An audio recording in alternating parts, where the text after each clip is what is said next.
Okay, thank you, Sister Brenda, for the encouragement and for the wonderful testimony of the goodness of the Lord, no? So, praise the Lord po sa araw na ito, mga kapatid, and welcome again to another time, another opportunity for all of us learning from the Lord, no? At hindi lang po kayo ang natututo, kundi pati na rin ako, no, as I study the Word of the Lord.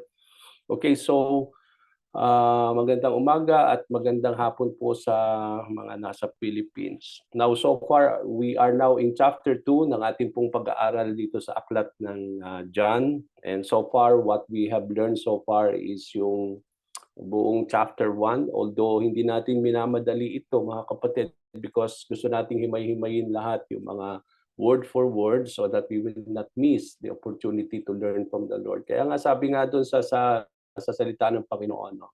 You don't live by bread alone, but every word that comes from the mouth of God. So every word.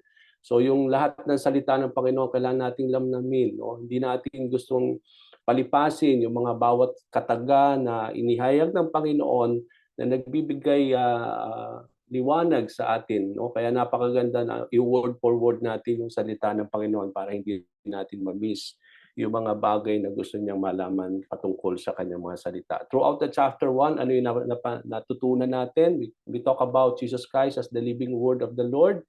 The word became flesh and dwelt among us. No? And then we also learn how is it to be a child of the Lord. No?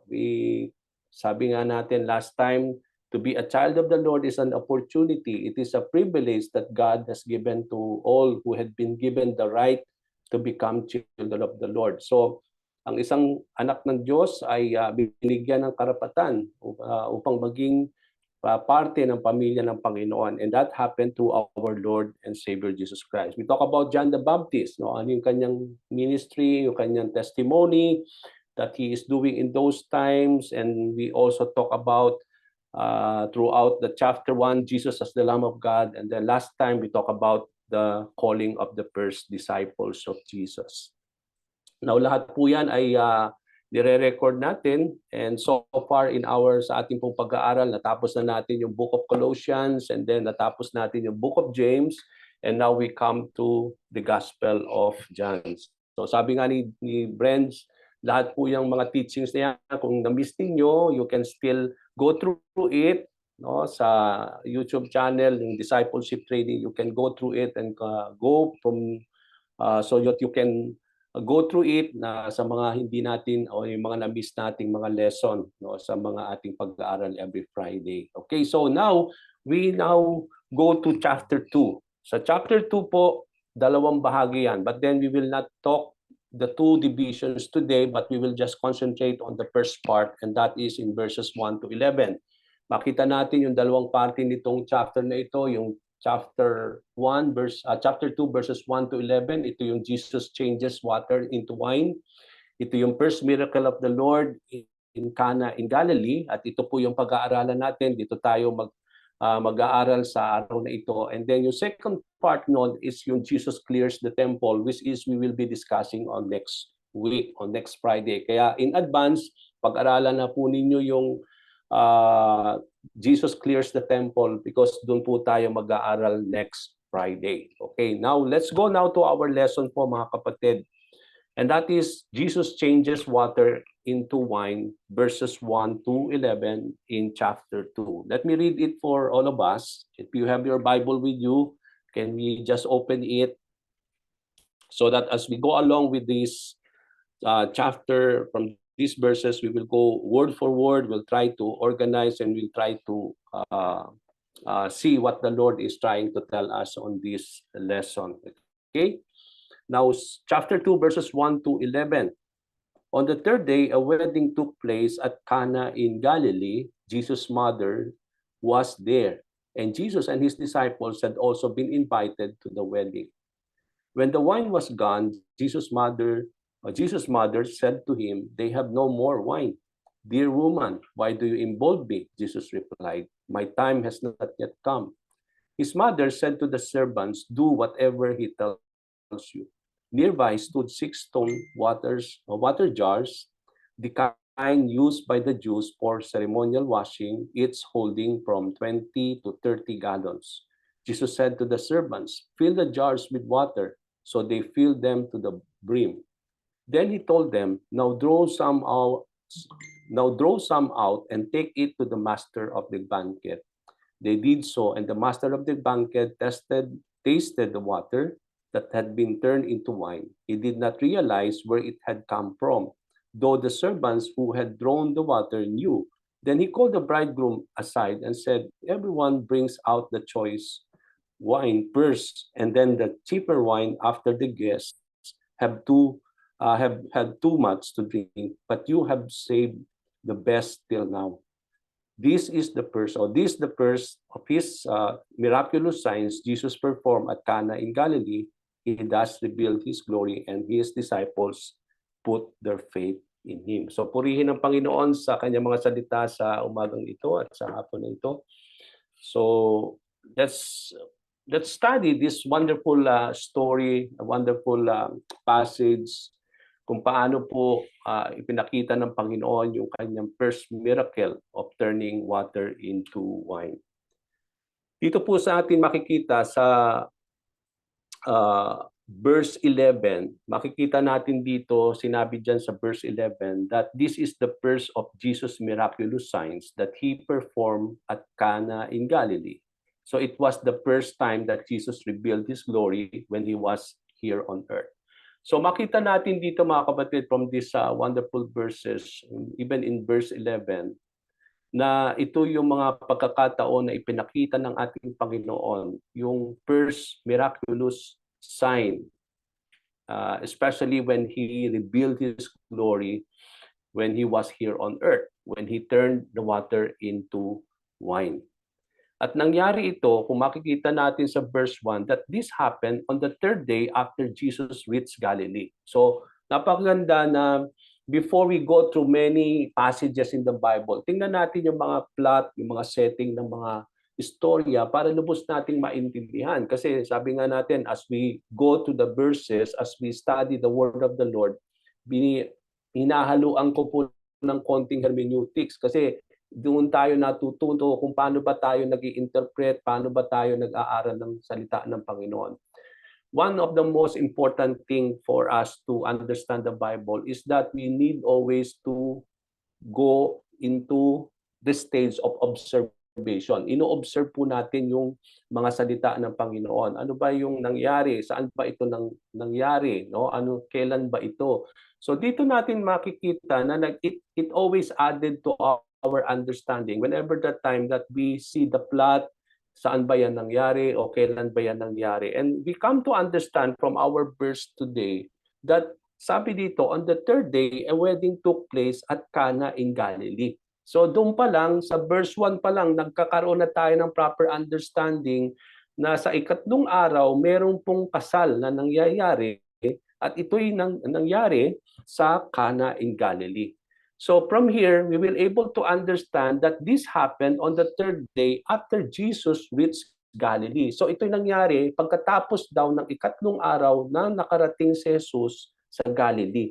Di ba natatandaan ninyo nung verse sa chapter 1, makita natin after the calling of the first disciples, sinabi doon na Jesus withdrew, no? They left and they are leaving for Galilee. In verse 41 in chapter 1, no? Sabi dito, the next day Jesus decided to leave for Galilee. So when he was able to call his disciples, they decided to leave the place where they are and they are going to Galilee.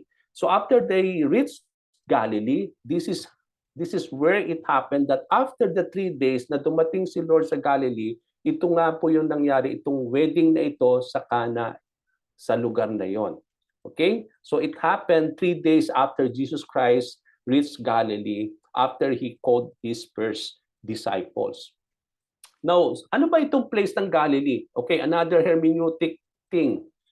When you study the Word of the Lord, kung hindi natin alam yung mga places na binabanggit dyan, napakagandang alamin. Kasi dito natin lalong lumalalim ang ating understanding of the Word of the Lord na kapag may istorya, merong narrative, O hindi lang nating titingnan kailan yan, but then kapag may binanggit na place, nakaka-add yon sa understanding natin nung iniintindi nating istorya. Kaya napaka-importante, ano ba ang Galilee when it comes to the Lord Jesus Christ?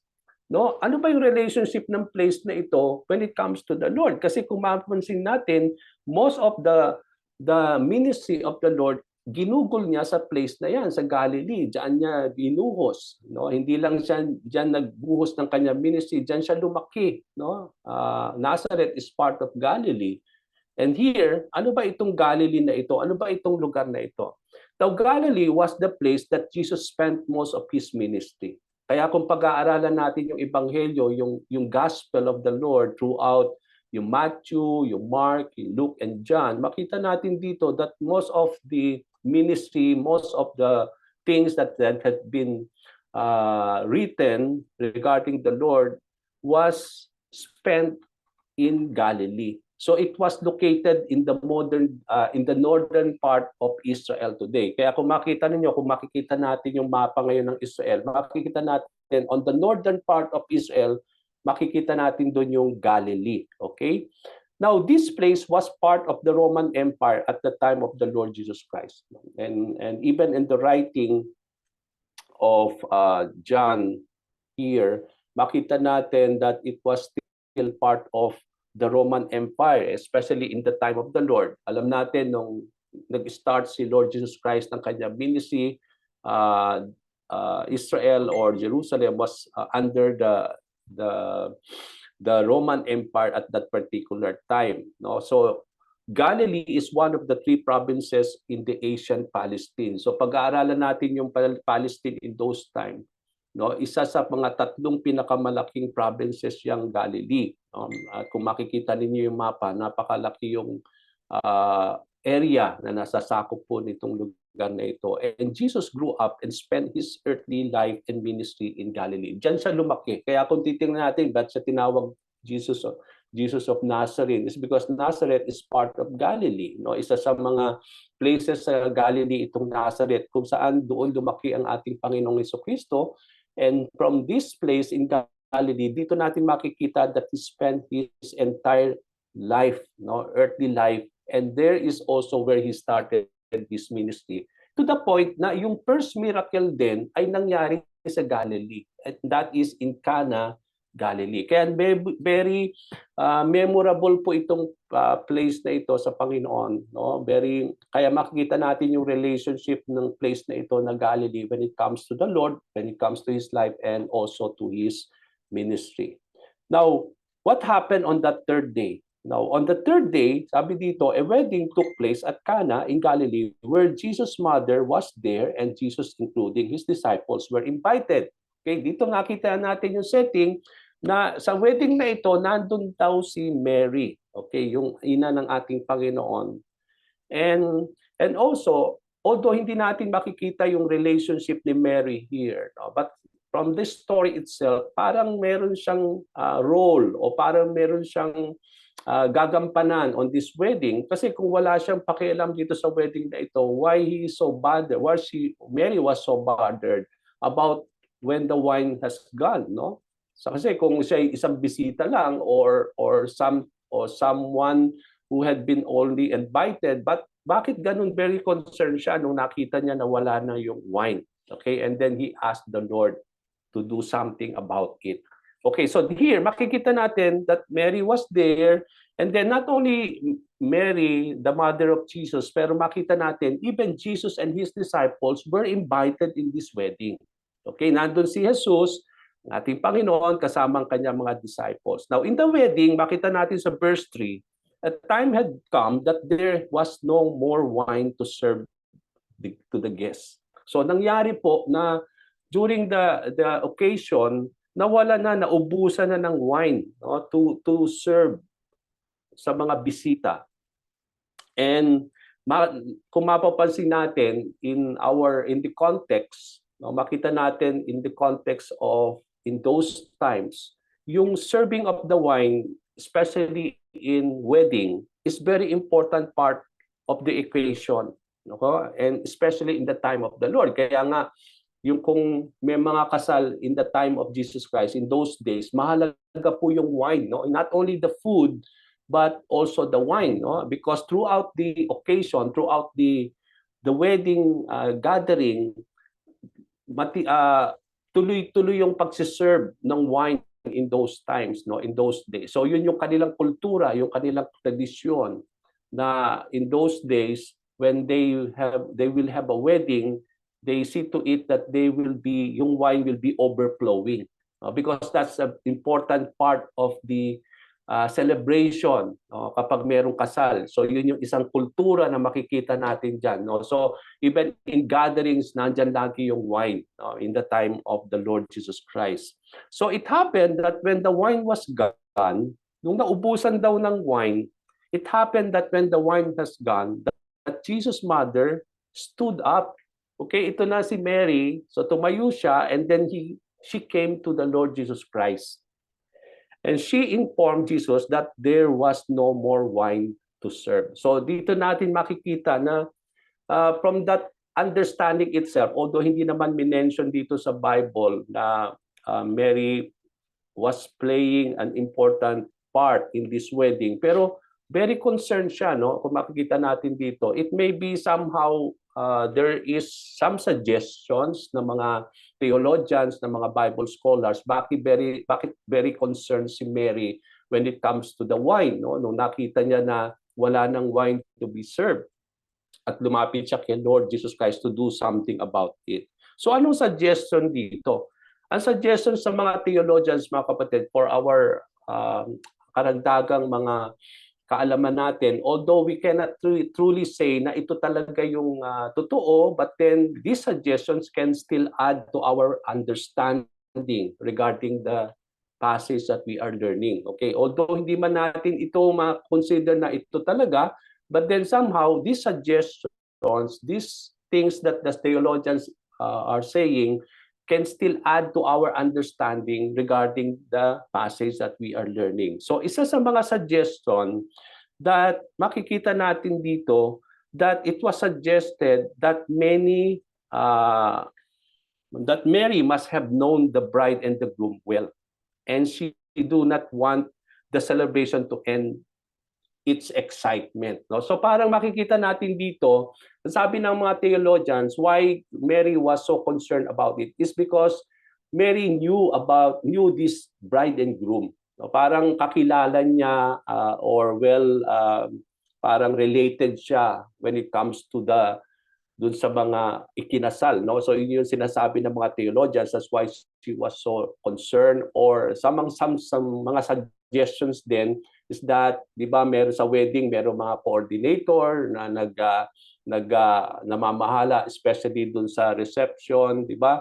They think also that somehow Mary was doing that kind of role also. That's why she was so concerned about the wine, no? Na ayaw niyang matapos yung excitement, yung joyful celebration of the guests because of dun sa wedding nga.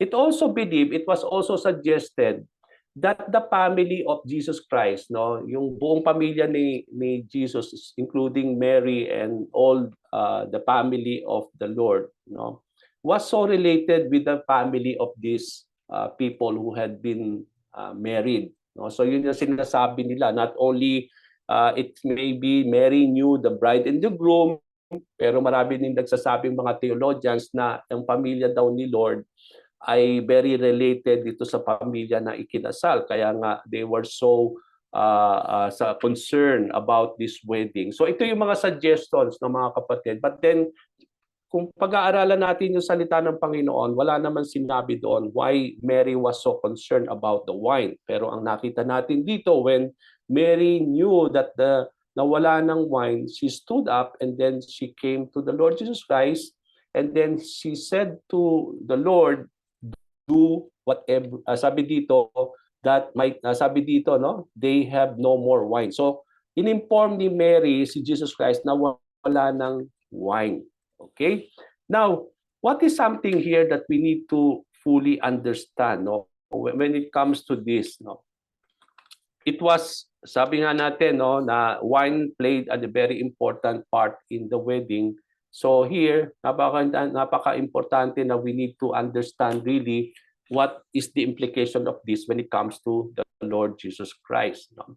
Now, Mary obviously wants Jesus to do something, especially to fix the situation.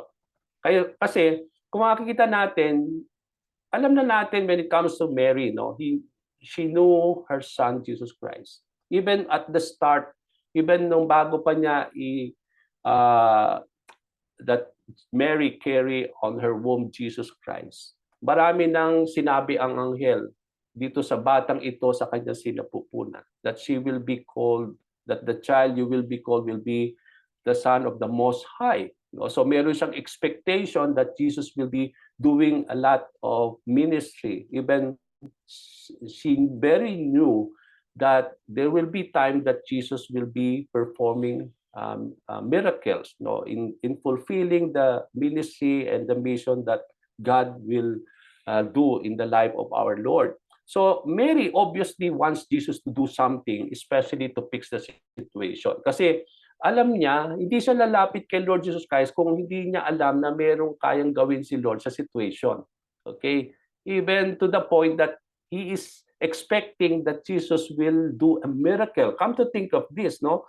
Kung wala siyang if there is no way for Jesus to address the situation, why Mary will come to the Lord, no? It means to say that Mary obviously knew that Jesus can fix the situation, even can turn the water into wine, no? For example, if Jesus, kung wala namang kakayahan si Lord to do something about it, but kailangan pa sabihin ni Mary? And to the point, saan kukuha ng wine si Lord? Kung sabi nga dito ni Mary, no, sabi doon, they have no more wine, no? So he is just putting the situation to the Lord, and then bahala ka na. It may be nawala ng wine. So there's an implication here that somehow Mary was implying something that merong pwedeng gawin si Lord sa situation, that he can fix the situation. So Jesus had not performed yet any miracle at that particular time. He is just starting the ministry, itong wedding in Cana in Galilee. Ito yung katatapos pa lang na ibaptize siya ni John the Baptist, and here is the time na he will be spending now starting his ministry here in Galilee, at wala pa siyang na perform any miracle at that particular time. And Mary thought that it was the proper time now. Para bang ang implication dito ng mga yung mga theologians who's studying this passage is that ito na yung time talaga na for Mary, why she came to the Lord, ito yung proper time na she thinks that this is the proper time for Jesus Christ to do the miracle and to reveal himself to the people. And because to show the glory of the Lord at that particular time. So sa kanya, parang ito yung tamang setting, ito na yung tamang place for the Lord to do a miracle, no? And that miracle is to, kung ano man yung gagawin ni Lord, no? Hindi naman sinabing ni Mary dito, turn the water into wine, but Mary entrusted to the Lord the situation, and then basta sinabi niya that there is no wine anymore to be served. Okay, so it is up to the Lord kung anong gagawin niya, so if what he will do. But there's the implication that for Mary, that why she came to the Lord is because she believed that Jesus Christ can do something about the situation, to the point that she also believed that she can do a miracle or perform a miracle, and this setting is the right place to do it, to reveal who he was. Okay? Now, very surprisingly, makikita natin yung reply ni Lord, no, sa verse 4. Dear woman, why do you involve me? Jesus replied, my time has not yet come. Okay? Now, makikita natin dito, it seems that rude, very rude si Lord. Bakit ba ganun naman ang answer ni Lord? Okay? It seems that kung titingnan natin yung very words, no, it seems rude the way Jesus called his mother woman. Bakit hindi niya sinabi mom or nanay or mama, no? Pero in-address niya dito si Mary as woman. Okay? Why not mom or mother or anything concerning about or terminology that we can use referring to sa ina, okay, sa kanyang nanay, okay? Pero sinabi niya dito woman, no? Napaka gandang pag-isipan or tanungin ang Panginoon why Jesus Christ address her mother as being woman. Okay, yun nga yung sinasabi ko sa inyo. When you are studying the word of the Lord, try to understand the very word, no? Dito magtataka tayo, no? Isa sa mga lalagay sa isip natin, bakit nga ganun ang tinawag ni Lord kay Mary? Bakit hindi niya tinawag na may paggalang or parang he was so rude to address Mary as being woman? Okay? Now, kung pag-aaralan natin yan mga kapatid, in the original word of woman, in the original language and culture, mga kapatid, kaya nga napakaganda, pag-aralan ninyo yung mga kultura, yung mga original word na ginagamit po in our modern day English. Kasi yung mga modern day English natin is not enough to translate and to give us a proper understanding of the original word na ginagamit in those days, no? 'Di ba Greek and Aramaic sinulat po yung Gospel or yung New Testament. Kaya kung pag-aaralan natin yung Greek, no, kailangan nating makita yung word na yan in Greek para lubos nating maintindihan. At ano rin ba ang kultura ng mga panahon na yon? Yung term woman, mga kapatid, was used like we are using today. Di ba today when we address a woman, we always use na may paggalang yung ma'am, sir. Okay, di ba? Pag sinabi nating ma'am, nandun yung paggalang, nandun yung pag sinabi nating ma'am in our English terminology today, nandun yung respect mo, yung honor, or you are not despising a person, pero ina-address natin sila bilang ma'am or sir, no? So dito yung ating modern day na ma'am is the same thing in Greek when Jesus addressed woman. Okay, so hindi siya talagang rude, na parang very rude si Lord, pero in-address niya si Mary as being parang mom or a woman, no, in the time of the Lord in those days. So hindi na meron nandun yung respect. So by addressing his mother this way, makikita natin that Jesus was making a distance of himself from his mother, that somewhat he was exerting his independence from what Mary was asking him. Yung para bang dahil sa request niya ni Mary to do something about the situation, parang dinidistance ni Lord yung kanyang sarili sa kanyang ina when he addressed Mary as being woman or by being mom. Okay? So para bang he was just making distant himself from his mother, especially for the request at that particular time when he was asked to do something about the situation regarding the wine. Okay, so Jesus used the same word when he entrusted his mother to John the Beloved, no? When, di ba, nung nakapako na si Lord Jesus Christ sa krus, isn't it when Jesus Christ saw her mother at that particular time crying and full of grief nung nakita niya ang kanyang anak na pako sa krus, isn't it is the same terminology na ginamit ng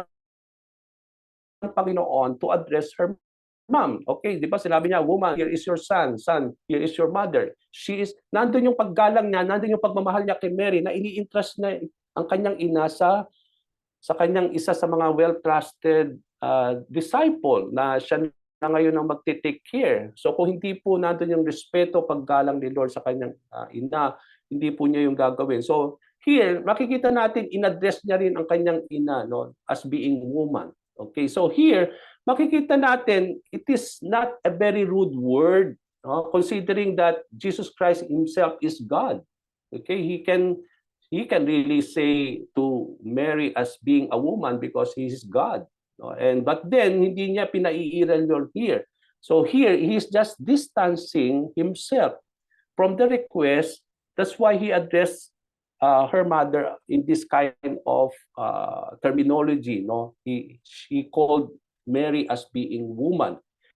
So Jesus was expressing the fact that he is independent of his mother, for she had no right to determine the time. So dito para bang inuutusan ni Mary si Lord na gumawa ng something. Even to the point that inuutusan ni Lord na parang ini-imply niya na gumawa ka ng himala. Okay? So parang yun ini-insinuate dito ni Mary. But Jesus was expressing the fact that he is independent of his mother.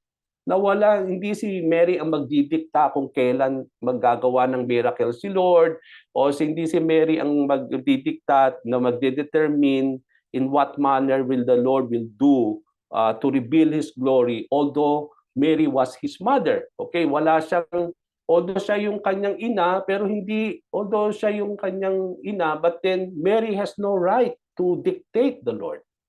Because Jesus Christ is working according to the schedule of God, according to the Father. No, makikita natin doon.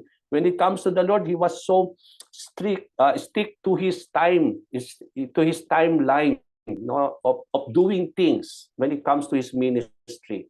Okay, makikita natin yon sa particularly in the Bible, in the Gospel. So here, so para bang he is just distancing himself from Mary, from determining the time and the manner of doing things. Although Mary was her mother, was his mother, but then hindi po si Mary ang magdidikta sa kanya when it comes to doing things. And Jesus said to Mary that his time has not yet come. So yun yung sinasabi niya sa kanyang ina, no? That hindi pa dumating yung oras, no? It means to say, if from the very words of the Lord, makikita natin na alam ni Lord yung sinasabi ni Mary sa kanya, although ang sinabi lang ni Mary, you have to do something that they have no more wine. Ang implikasyon yung kay Lord is that the Lord is asking, Mary was asking the Lord to do something to the point that even to do a miracle at that particular time so that there will be wine. Okay, so makita natin dito. Kaya nga sinabi ni Lord, my time has not yet come. Hindi pa ito yung oras na i-reveal ko.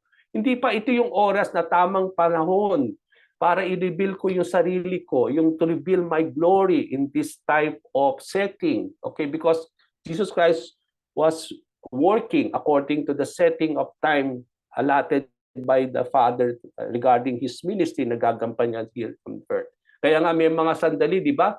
Kapag merong mga miracle si Lord na ginaganap dun sa gospel, mapapansin ninyo, sinasabi lagi ni Jesus Christ, don't tell anyone yet. Okay? Kahit na experience ng mga tao yung miracle, sabihin niya, huwag mo munang ipagkalat, huwag ninyong ipagsabi. Kasi He don't want to drag things to the point na mapaaga yung sitwasyon. Okay, magkaroon ng commotion, no? To the point na biglang dakipin siya kagad at that particular time at mapaaga yung kanyang crucifixion. No, Jesus Christ will not do that. So makikita natin doon as the Lord continued to do His ministry, He always work on the timeline.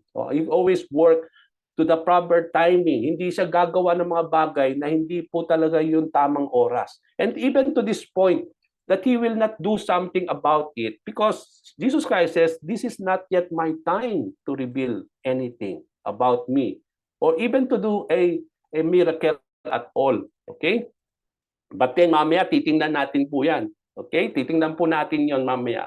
So here, nakita natin, Jesus said to Mary that His time has not yet come. This means that the time to reveal His glory has not yet come. For the Lord to reveal Himself, hindi pa ito yung tamang oras. Okay, yun ang sinabi ni Lord. So Jesus always worked things on the proper time as intended by the Father according to His will. Alam natin, gagawa si Lord lagi according to the will of His Father in heaven. And He will always do things according to the proper timing. At yun ang nakikita natin from the Lord, even throughout His life, throughout His ministry here on earth. So there are many passages in the gospel that reveals this truth, wherein Jesus said that the time has not come yet. Kaya kapag gagawa siya ng mga miracle in those times, he will tell to the people, wag ninyong ipagkalat muna, or don't tell this to the people or to many. It's because it's not yet the time na magkaroon po ng mga bagay na hindi po ayon sa panahon that the Lord will allow, no, until the fulfillment wherein ito yung time talaga na dadakipin siya, and then he will be reviled at ipapako sa cross. Timing po yun, no? There's a proper time for it. Okay? Now, weddings in the time of the Lord usually lasted for 7 days. So come to think of that, yung mga panahon sa ating time na yon, yung reception natin, ang wedding siguro throughout one day lang, no, nandoon na yung kasal, nandoon na yung mga reception and everything. So for one day celebration lang po yon, nakapaloob na lang yon, siguro oras lang kasi ilang oras lang naman yung kasal, and then yung reception, it may be somehow it will last only for hours. But in the time of the Lord, yung kultura ng mga Hudyo in those times, weddings in the time of the Lord usually lasted for 7 days.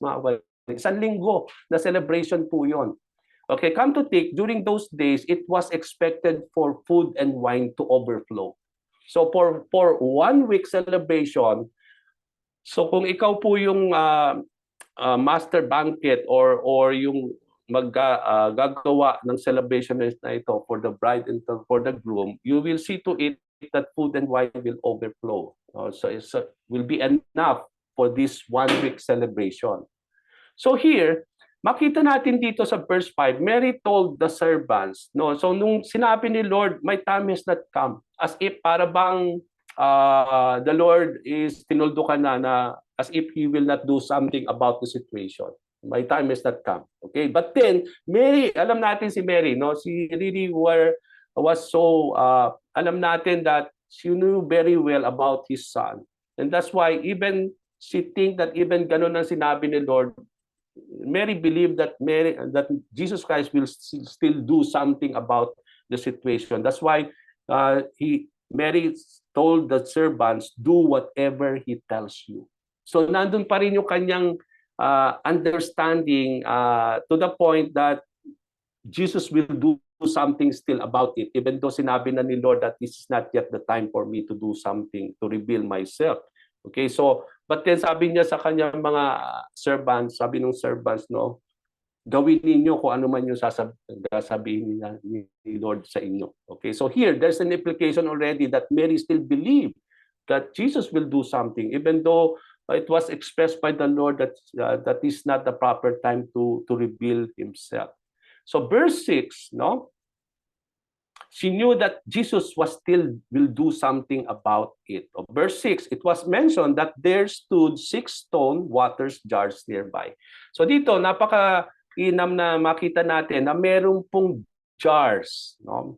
6 na stone water jars na ang nalalaman daw ng isang jar na yon is 20 to 30 gallons of water, at ito yung ginagamit sa ceremonial washing in those days ng mga Hudyo, no? Ito yung saan inilalagay yung mga water to magkaroon ng purification ng water o ceremonial washing kapag sila'y sasamba kay Lord sa templo. Okay, so ito yung ginagamit sa ceremonial washing, pinupuno yun ng tubig para gamitin po sa purification of washing before they enter the presence of the Lord. So here, merong 6 daw na jars na yan, at ang bawat jar ay ang nilalaman daw is 20 to 30 gallons of water.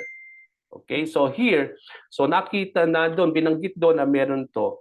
Now, here, makita natin, Jesus said to the servants, fill the jars. Okay, here is the thing.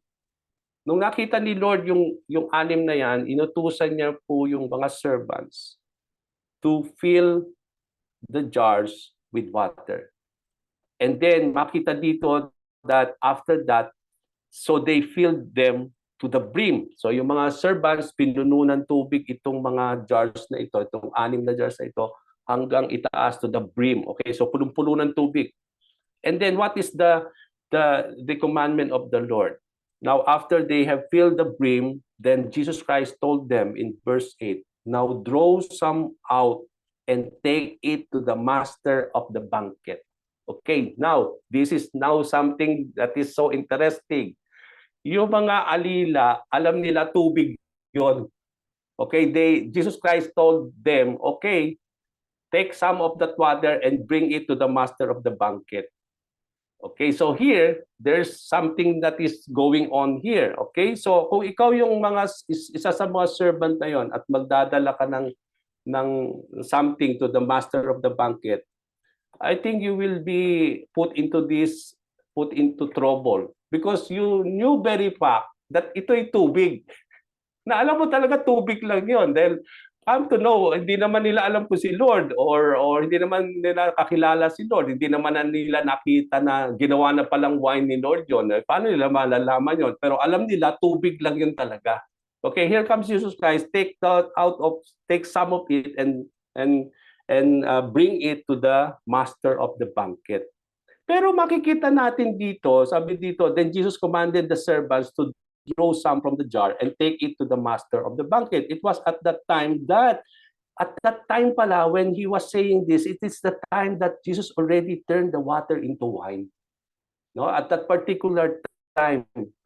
Now for us, we may ask, no, that bakit pa dito? No? But after that time, makikita natin dito that it was mentioned here, they did so.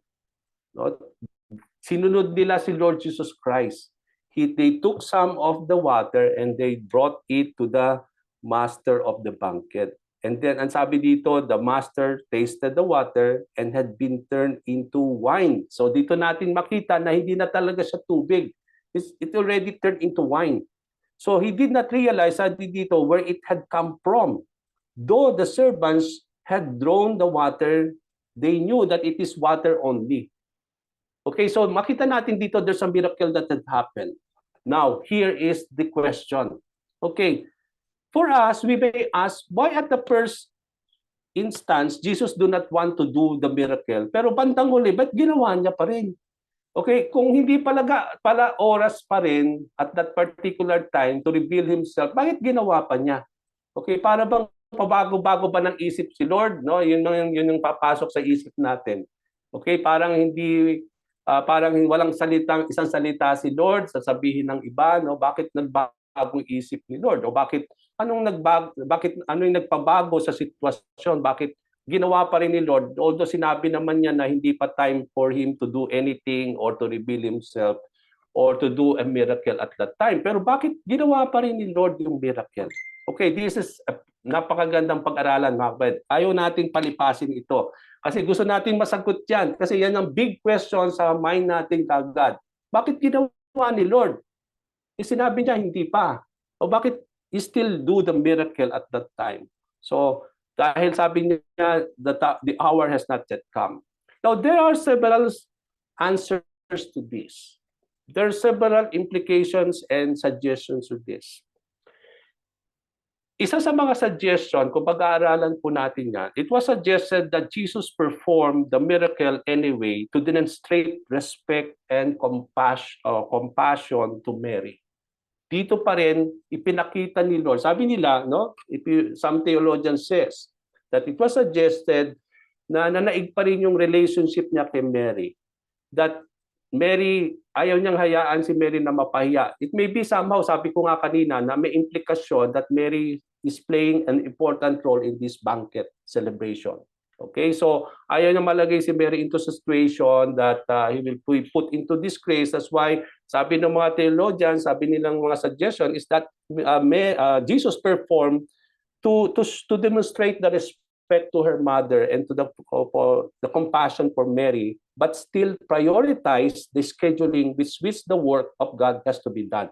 Okay, so dito, kahit alam niya na hindi pa rin oras for him to reveal himself, but because of that, priority pa rin ni Lord yung schedule niya when it comes to of something that he has to do regarding the work that God the Father has sent him. Nandun pa rin yun. Kaya lang, sabi niya dito is that dito lang niya i-demonstrate yung kanyang respeto sa kanyang ina is because of the situation. It may be na Mary will be put into disgrace. That's why Sabi nung mga ibang theologians, suggest nila, ginawa yon is because for Mary. Okay, that is one thing. Okay, hindi natin alam talaga to totoo o hindi. Okay, but that is something that it can add to the answer. Another answer here, although Jesus knew it was not time for him to perform a public miracle.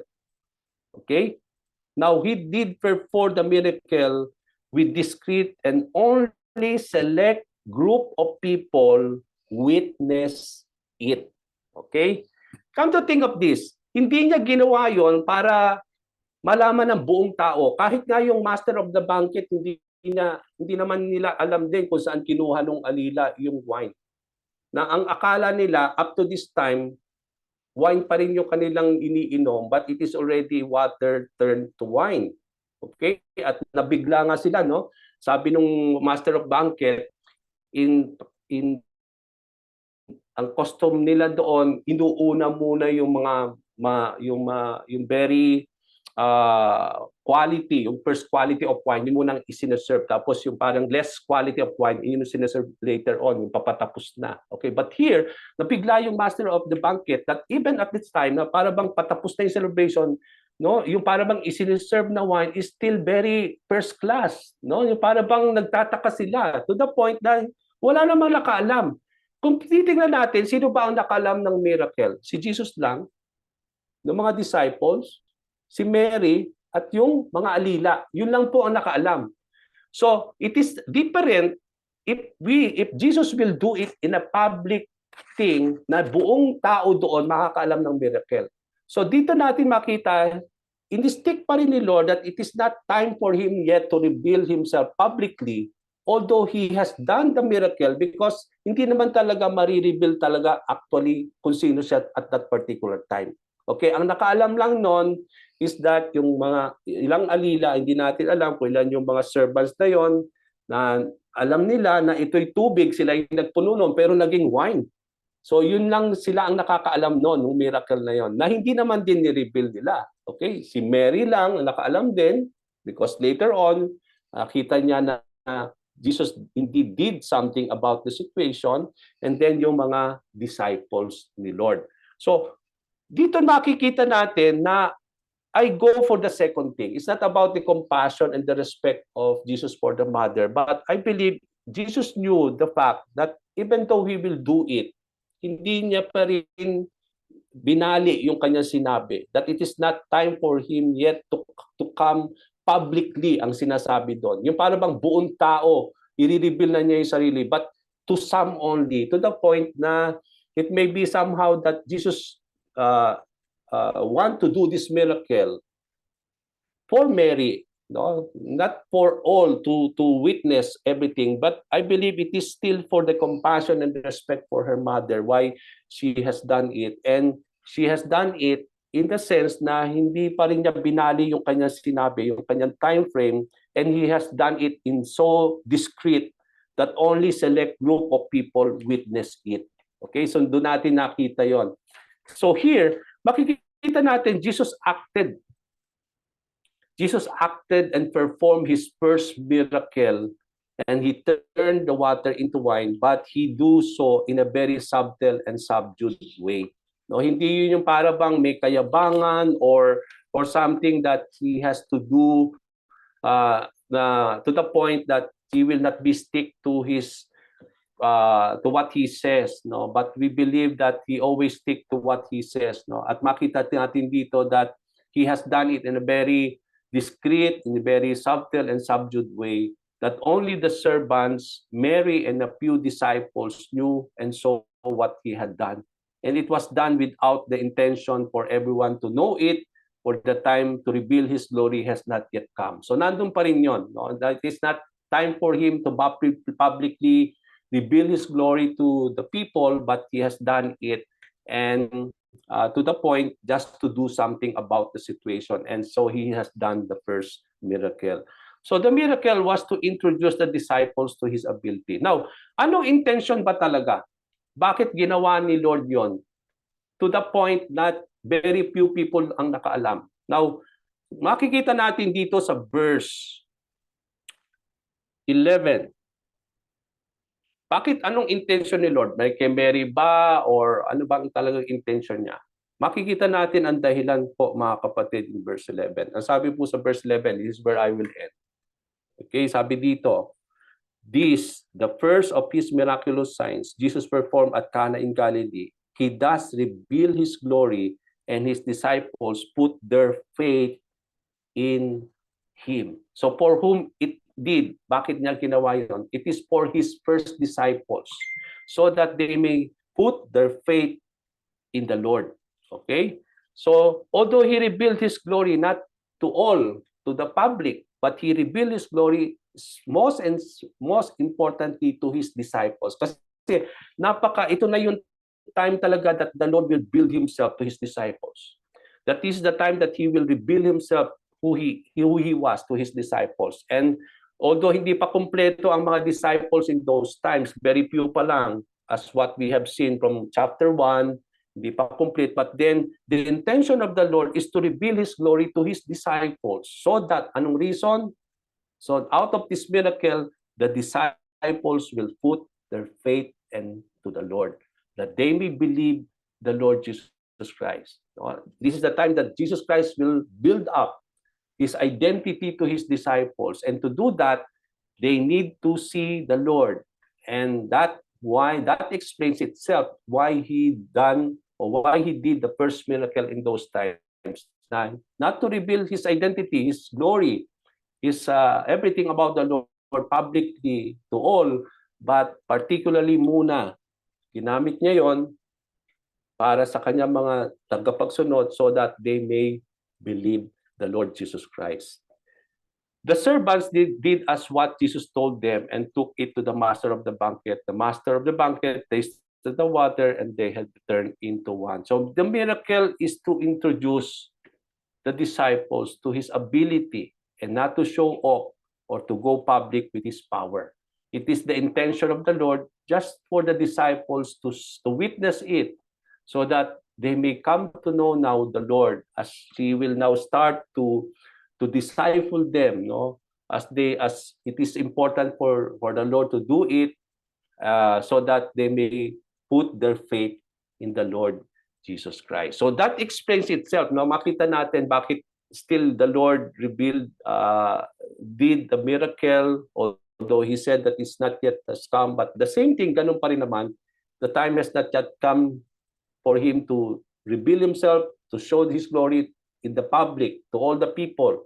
But he has done his first miracle, and it was witnessed only by few people, especially the most important people who had witnessed is his disciples, so that he may put their faith in the Lord. Okay, so yun po yung ating pag-aaral this time. We will just stop from there. I'll bring it back now to Sister Brenda.